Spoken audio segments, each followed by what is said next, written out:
Her message came at 9:47 p.m. The kind of casual text that usually meant nothing, except tonight it felt different. There was something too light about it, too rehearsed. I'll be back late. Don't wait up. I stared at the screen, watching the 3 blinking dots that never returned. My thumb hovered over the keyboard. I typed, "Don't rush. I have guests too." Then hit send. It wasn't true. There were no guests. Just silence, the hum of the refrigerator, and the dull ache in my chest that had been growing for weeks. 3 minutes later, I heard the faint sound of tires screeching outside. I froze. Through the living room window, I saw headlights cut across the driveway. Her car. She wasn't supposed to be back, not yet. I stepped back, pulse quickening. What kind of person turns around that fast after saying they'll be late? Unless they panicked. Unless my message hit harder than I thought. The front door opened with a sharp click. "Daniel," she called out, her voice wavering just slightly. "In here," I said, keeping my tone steady. She appeared in the doorway wearing that same red coat I once loved on her. The one that used to smell like my cologne. Tonight it reeked faintly of someone else's perfume. Too sweet, too heavy. Her eyes darted across the room like she was trying to read my face. "You have guests?" she asked, forcing a laugh that didn't fit the silence. "Do you?" I asked back. Her lips parted but no sound came out.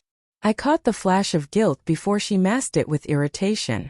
"What's that supposed to mean?" "Exactly what it sounds like," I said, setting my phone on the table. "You said you'd be late.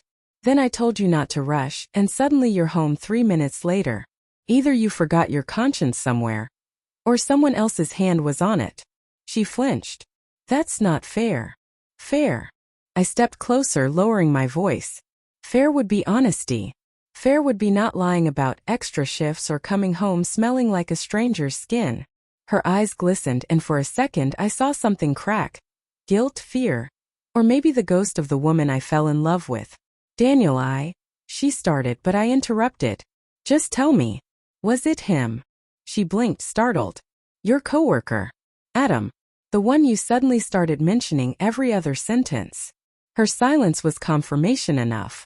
The air felt heavy, charged with a pain that didn't scream. It suffocated. "I didn't mean for it to happen," she whispered. "It just did. We were both going through things at work, and you've been so distant and—" "Don't," I cut in. "Don't you dare use me as the reason you decided to destroy what we built." Her eyes filled with tears. "It's not that simple." "Actually," I said quietly, "it is." For a moment neither of us spoke. The clock ticked too loudly.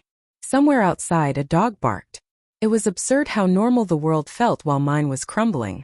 I sank into the couch, running my hands through my hair. "You could have just told me you were unhappy," I said.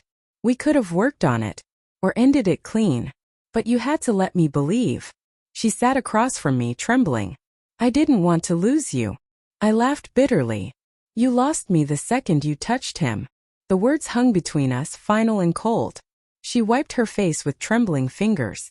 "Please don't do this. We can fix it." I looked at her, really looked at her, the woman who used to laugh into my chest, who used to whisper dreams about kids and road trips and old age. Now she sat there, small and fragile, wrapped in a coat that smelled like betrayal. "You already did this," I said.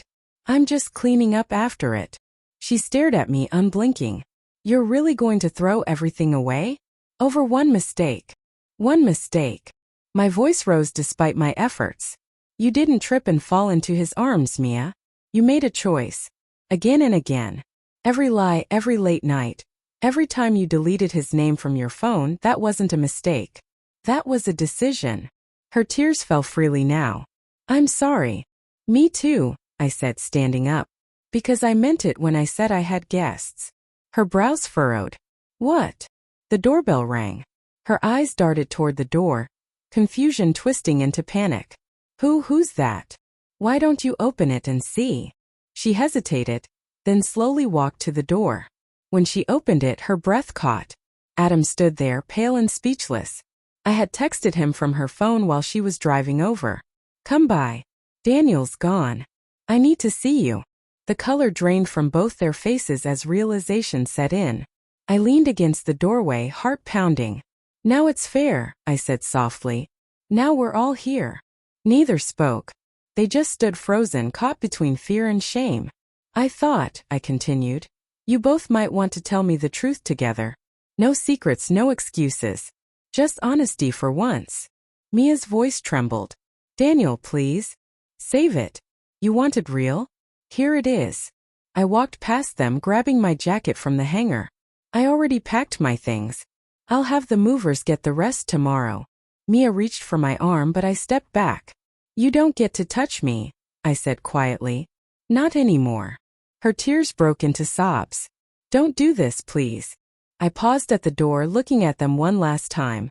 The woman I once loved, and the man who used to shake my hand every Christmas party. Both now reduced to silence and guilt. I'm not doing anything, I said. I'm just finally done pretending. Then I walked out into the cold night air. The street was quiet, almost peaceful. My phone buzzed again, her name flashing across the screen. I let it ring. Somewhere between heartbreak and numbness, I realized something. I wasn't angry anymore. Just empty.